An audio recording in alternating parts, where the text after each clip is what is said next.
It's otherworldly. The writing has been amazing. I just feel like this is where I was supposed to be. Because I think it's a very special place. Hello, beautiful people. I'm Amanda Zitto. I make motorcycle travel vlogs, content about motorcycle camping, and general encouragement for you to get out and do the thing. I'm crossing the United States solo for the second time on my Honda CB500X. I'm going from Sacramento, California to Tampa, Florida, and back. Join me for the adventure.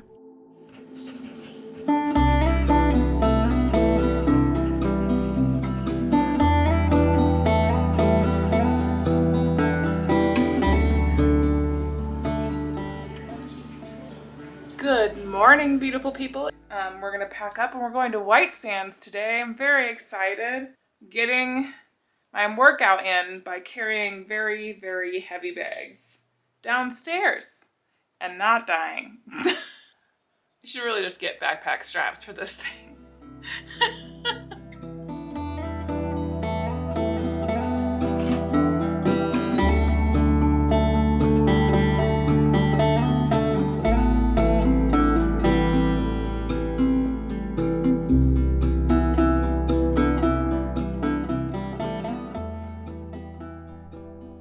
White Sands National Park is the largest gypsum dune field in the world, covering 275 square miles. There are also quite a few stories around this area, including the legend of Pablo Blanca. It goes that in early 1540, a Spanish conquistador left his betrothed in Mexico City to accompany Coronado in search of the 7 cities of gold.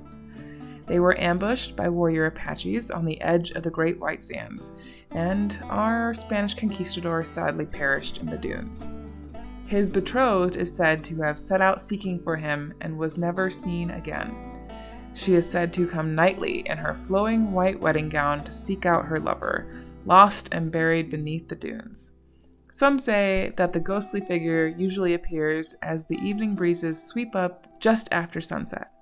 Or it could be the eddies of dust from the evening winds, but where's the fun in that?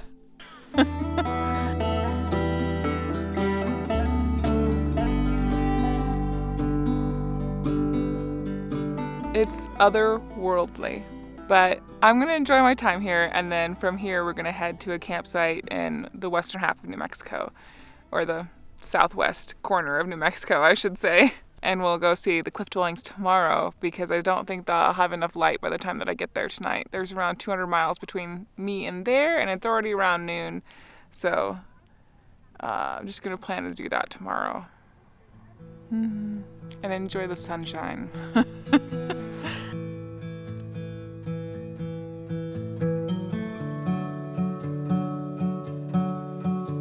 Goodbye, White Sands. You were beautiful, but we gotta make miles.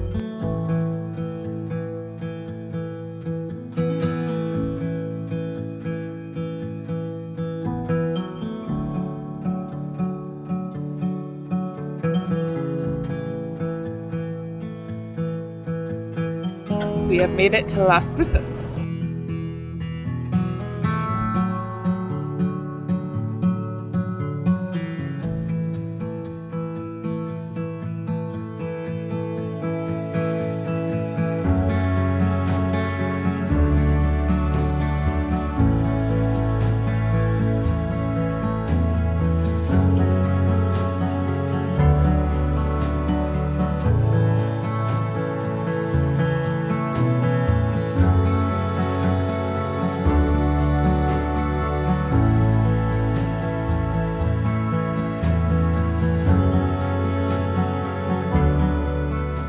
Made it to the top of this amazing pass. The riding has been amazing, and I can't tell you how happy I am to be in the mountains again. I feel so good. It's difficult to explain. The best I've got is once a mountain girl, always a mountain girl.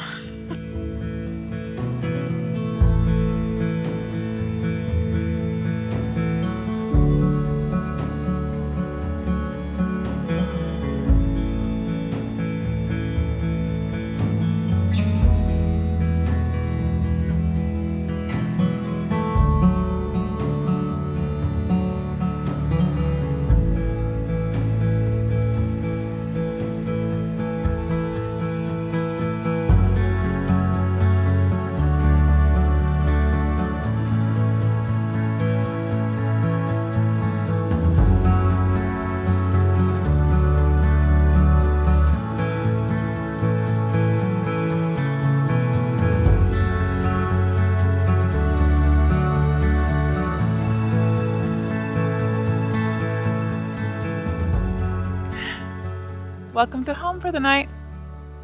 It's beautiful here. I'm just happy to be amongst the trees. And also this campsite's really, really close to the cliff dwelling, so I don't have to go far to go tomorrow.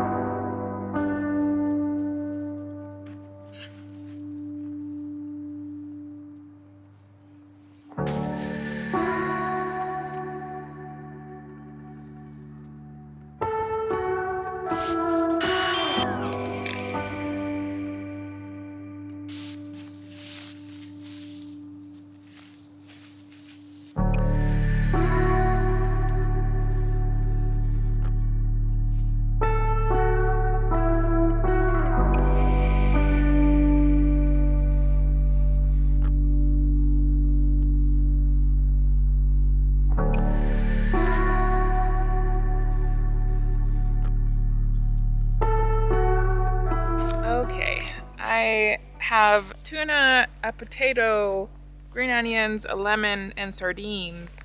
And I've got powdered eggs and trail butter. And I do have some rice left and cashews. What I also have is 2 more dehydrated meals. So I think I'm gonna have one of my dehydrated meals courtesy of 2 Vegans, 2 Wheels. Thank you guys so much. You do not know how long you have fed me. So I'm just gonna make this because it's gonna be easy and quick, and the light's gonna leave me here soon.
Good morning, beautiful people. It got a wee bit chilly last night, and you know how I know? Because there's frost all over my bike.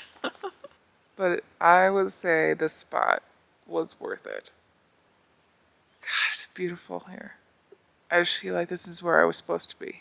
My brain needed this time in the mountains really bad.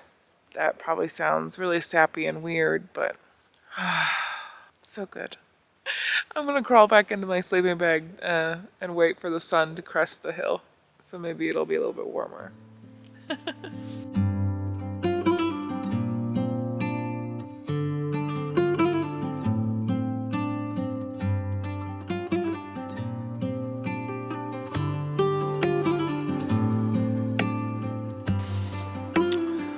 Let's make some tea.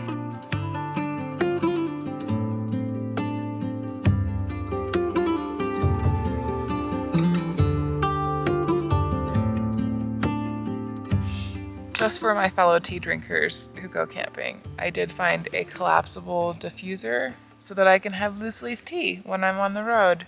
And it has worked out pretty well so far. It kind of is a little bit too small for the Sea to Summit X mug, so it kind of just floats on top. But I haven't had any issues with it like dunking below the level of the water or anything like that. And then you just pull it out by the little handle. It has been really nice to be able to bring my loose leaf tea. I have a lot of herbal loose leaf teas for like my anxiety and stress and that kind of stuff. So it's been really nice to be able to bring this along with me on this trip. And I wish that I had found it sooner. So for my fellow tea drinkers who prefer loose leaf, I'll try to find a version of this and link it down in the description because it has been life-changing. And it's my go-to diffuser when I'm home too, because it's so much easier to clean than my other diffusers. Yeah, I just wanted to share that with you. But today we're having ginger tea in a bag so that I don't have to clean the diffuser. Sometimes tea bags are just easier, especially when you're not close to a water source. And there's no water here at this campground because it's free, it's primitive. It's just better to assume that I need to be precious with my water. And so I will do so. I think I have about 2 liters left in my little Water X, and I think about a quarter or half a gallon left in the Moto jug, and then I've got 16 ounces in my water bottle over here. So I grew up with a cistern at our house. Our water had to be pumped from a spring on our property up to a cistern at our house. So anytime you wanted to take a shower or do laundry or something that was really water intensive, you had to go and check the cistern level to make sure that you had enough water to do what you wanted to do. I mean, and we had a pretty big cistern. I think it was like 800 or 1,000 gallons or something like that. So it wasn't often an issue, but if it was low, you had to turn on the pump and wait for the pump to pump the water up to the cistern.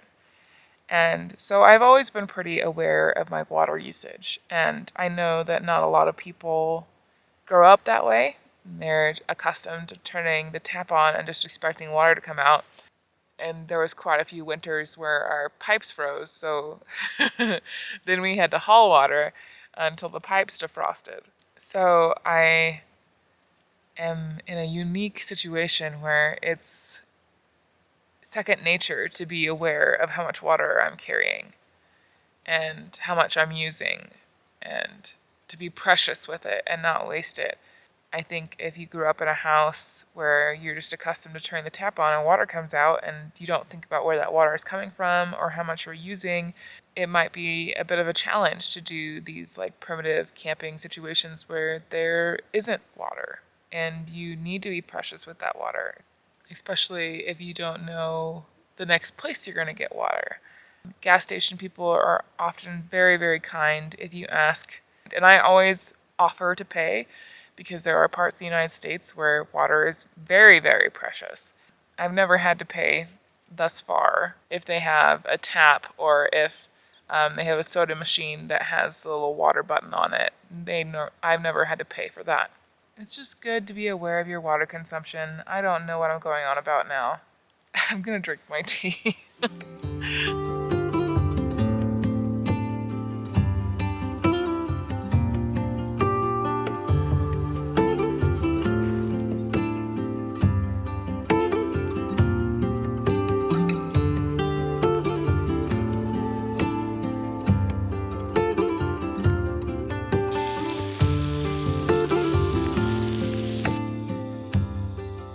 I'm still working on getting used to the powdered eggs. Like, they definitely do taste like regular scrambled eggs. I definitely recommend them. I'm just still trying to work out how much in the cup is enough for me. But I'm gonna eat this now because it looks delicious.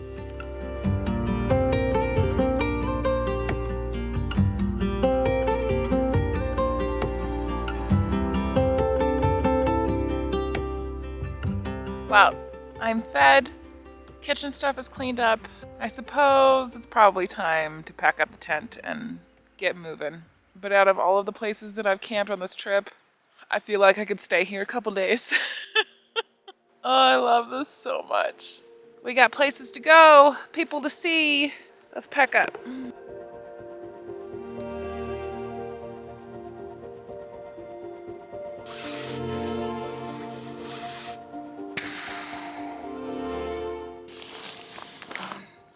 the saddest part of the morning.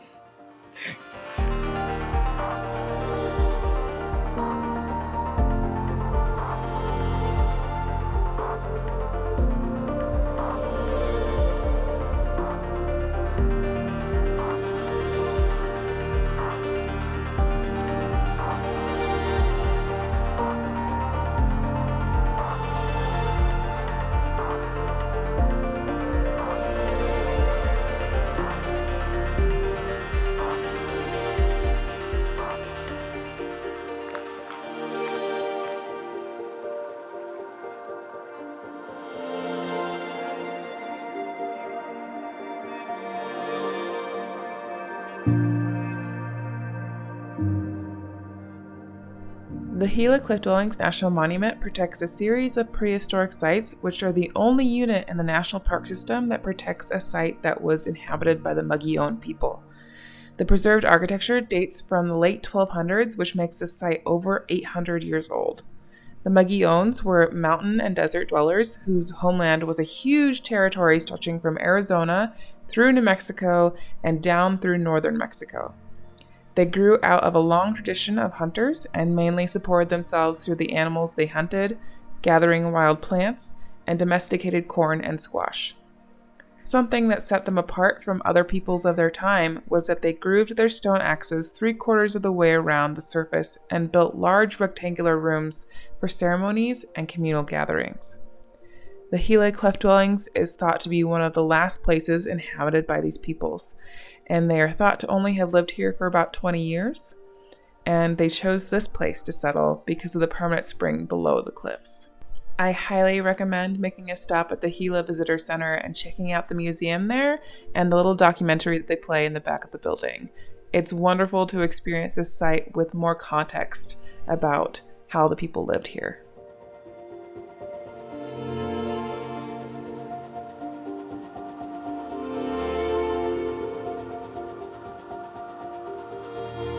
I just finished the hike to the Gila Cliff Dwellings. It was so cool. I started the hike at like 12:30 and it's 3 o'clock now. I spent quite a bit of time up there. I talked to the ranger for a little while that's up there. He was very, very kind and he showed us where the petroglyphs were that's up there. I also spent a goodly amount of time just drawing one part of the dwellings because it just looked so, so cool. I enjoyed my time up there very, very much. And I didn't talk to the camera at all up there because it just felt like someplace you needed to be quiet. I mean, obviously there were other people up there that didn't obviously agree with that sentiment, but I guess that's the nature of like going to a national monument on a Saturday. But I also just felt like a place that you need to be there for a little while. You need to take it in. If you do come here, I hope that you go up and I hope that you spend a little bit of time there because I think it's a very special place. As for what we're doing now, my goal was to get to the Chiricahua Mountains or Chiricahua National Monument, but I don't think might not happen. I don't know. Like 174 miles from here, and it's already 3 o'clock, and the sun's been going down at 7, like on the dot, so I would have to get there by 6 to set up my tent and everything before the sun went down. But I'm also not going to beat myself up if I don't make it that far and have to stay in a hotel room, especially since I had a free camping spot last night, so yeah. I'm gonna get everything out of my packable backpack. Oh, that was the other thing I was gonna tell you. I'm so glad, like, I have this silly Eddie Bauer backpack that's like packable, so it packs down to like that big. But I'm really, really glad that I had it for today so that I could take everything out of my tank bag and put it in this backpack so it was just a nicer carry. I do have one little arm strap sling on the tank bag, so it's easy to take off of stuff and take into like grocery stores and stuff with me. But it's not nice to carry for long periods of time. So that hike is 1.2 miles. It's only like 182 feet of elevation, but that elevation is pretty steep at the end and it's all stairs. And so I'm really glad that I had an actual backpack. I could get a bigger strap for the tank bag. I think that would be better because then I could crossbody and it wouldn't be so uncomfortable. But yeah, packable backpacks for the win. I probably would have spent more time up there had I been able to bring some snacks, but there's no food allowed, just plain water, which I totally understand to preserve the site. But it meant that I had to come back down sooner than I wanted to so that I could eat some food and get my blood sugar back up. So I'm just gonna pack the bike back up and we'll make some miles. Yeah, we're going to Arizona. One way or the other, we'll end up in Arizona tonight.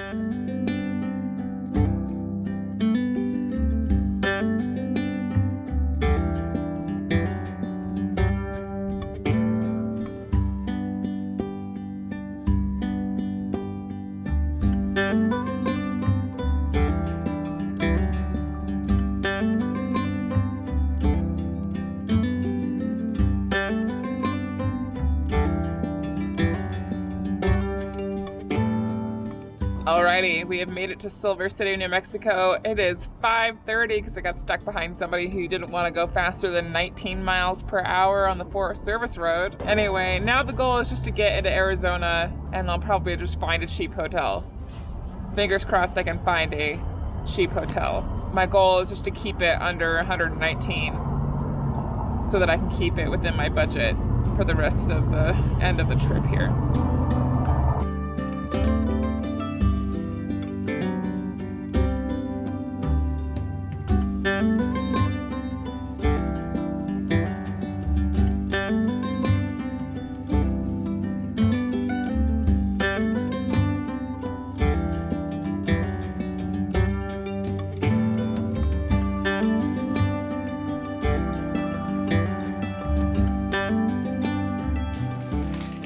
Dinner has been acquired. I'm not just eating edamame. There's also, yeah, steamed veggies. Because I'm lazy and there's a microwave.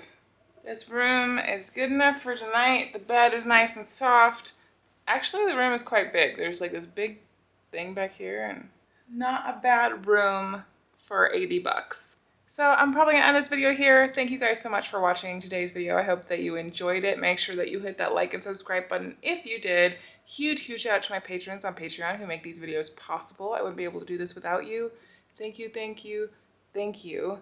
If you would like to support the channel for as little as $1 a month, you can get early access to videos like these over on Patreon, ad-free before the rest of the world. If that's not up your alley, that is totally okay. I appreciate you guys just for being here every single week and watching these videos. Question for my end screen crew, just to keep it a little bit random, just tell me what your favorite vegetable is. Okay, I'll see you guys later. I just realized what's kind of off with this room. There's nothing on the walls besides that mirror. Okay, there's nothing hanging on the walls. I don't think I've ever been into a hotel that doesn't have anything on the walls. This is weird.